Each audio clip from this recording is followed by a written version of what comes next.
session of Scholar Academy's online batch.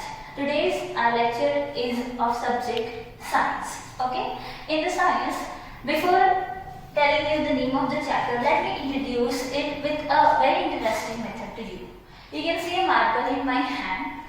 Now see what I am doing. I am dropping this marker. You can see the marker directly fell down on the ground. Any object in this surface, if you fell or if you left it from your hand or if it is fallen from any surface, it will eventually fall vertically downward towards the ground. Why is it so? What's the reason behind that? Yes, my dear students, the reason behind the falling objects or the vertically downward falling objects on the earth's surface is force of gravitation. Today's our chapter is all about the force of gravity, and the name itself is gravitation.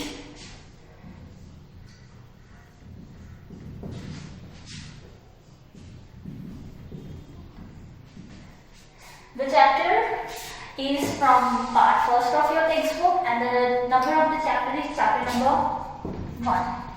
We are very well known about gravitation. What is gravitation? Gravitation is the force exerted by Earth's surface on the object which makes the object to fall on the Earth's surface. We all knew that. But making it a little bit brief, let me tell you that we have already seen that gravitation is a universal force. Now what does it mean by universal force? Universal force means that it is a force acted in each and every object of the universe, not only on the Earth's surface but also in the whole universe. Each and every object has its own force of gravitation and it attracts every other object. Start. After stating that gravitational force is a universal force, now how it was discovered?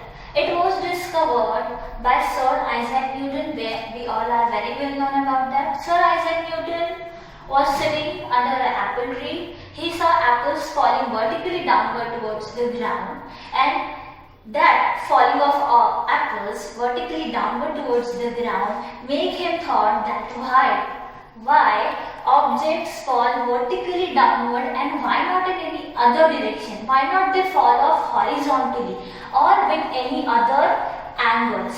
This made him realize after a huge process of thought that there is a force exerted by Earth's surface which is attracting the objects towards itself, and that force is nothing but force of gravitation. Force of gravitation is exerted by Earth's surface on the objects which make them fall vertically downward towards the Earth's surface. Now, about the direction of the force, he stated that the direction of gravitational force is towards the center of the Earth. Start. Yes, the direction of gravitational force is towards the center of the Earth's surface. Suppose it is Earth's surface and it is the center of the Earth's surface.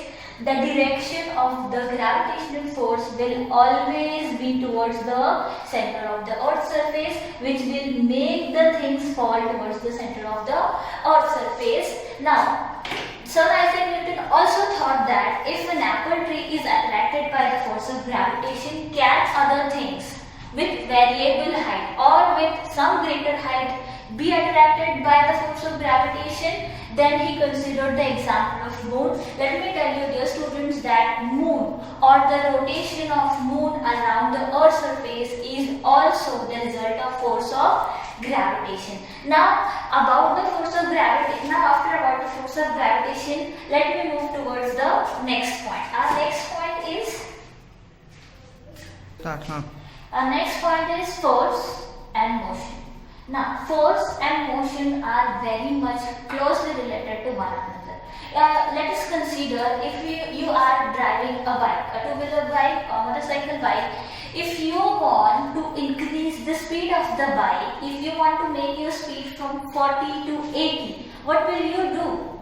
You will obviously accelerate the bike, which means you will exert some kind of force to the bike so as to increase the speed of the bike. So, if you want to increase the speed of the bike or any kind of the thing, not just about increasing the speed or any kind of change you want to produce in the speed, you must have to exert the force, which means that for the change in motion or also for the change in direction of the motion, a force is necessary. Considering again the example of the bike, if you want to change the direction of your bike, you will have to apply muscular force, which means you must apply the force by your hand to change the direction of your bike, and this leads to the conclusion that if the magnitude or the direction of the motion is to be changed, the force must be applied on it. Without applying force, we cannot produce any kind of change in the motion.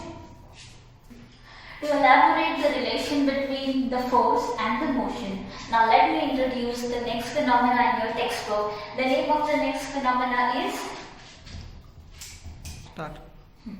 Yes, for elaboration of motion and force, these two phenomena are written in front of you. The first phenomena is said circular motion. Circular motion, the name itself says that a motion in a circular manner is called a circular motion, or the motion along the path of a circle is called circular motion, or the motion along the circumference of the circle is called as circular motion. There are a number of objects which perform circular motion. For example, your fan. Fan is also one of the very good example of circular motion. Now, after circular motion, there should be a force applied on the object to keep or to maintain it in a circular motion. That force which makes the object to act in a circular motion is called as centripetal force. Now, to elaborate centripetal force, there is a little experiment. Here, I think you all have done this in your childhood, but still, it's a stone and a thread. I have tied this stone with a thread. Now, one end of the thread is tied to the stone and another end will be held by me in my hand. Now, I will rotate this stone in a circular motion, like this. Okay? You can see the stone is rotating or it is moving in a circular motion. It is moving along a circular path. Is it possible without applying any kind of force?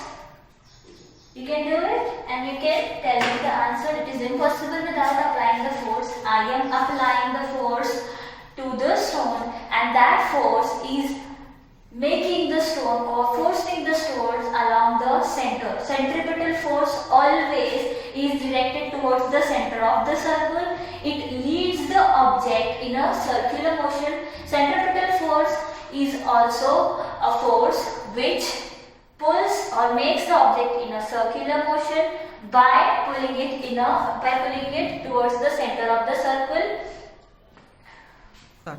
So that was about centripetal force. If a centripetal force is not applied, suppose I am applying centripetal force towards the stone, but if I suddenly stop, this stone or any other object will move in a straight line, which will be a straight path motion. So centripetal force is a force which makes the object move along the center of the circle. Now, we are also known that the orbit of the moon, around the earth is also a circular orbit. What is moon? Moon is a natural satellite of the earth. Moon, the natural satellite of the earth. Moon is our natural satellite. It rotates around the earth in a circular motion. The speed and the time period of the motion of the revolution of the moon is variable. It keeps on changing. Now, apart from this variability, now let me tell you, if moon is performing circular motion, then there must be a centripetal force acted on the moon, and that centripetal force on the moon is exerted by Earth's surface to make it revolve around itself. That means Earth's surface exerts a force. You may call it a centripetal force or a gravitational force, which makes the moon to rotate around the Earth's surface.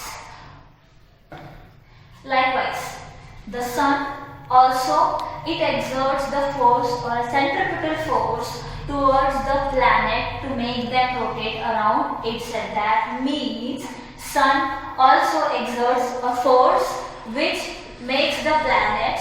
to rotate around the sun. A force is exerted by sun on the planets. Let's see the quick revision about today's session. Today we have seen gravitation, force and motion, circular motion and centripetal force. After making you understand all these things, I have prepared some questions for you. My questions for your homework are: what are the various types of motions? In its answer, you need to mention the types of motions, okay, like circular motion, etc., etc. Then next question is: what are the various types of forces? Likewise, for the motion, you need to mention the types of force here. So this is your homework and your quick revision. That's all for today. Thank you for watching.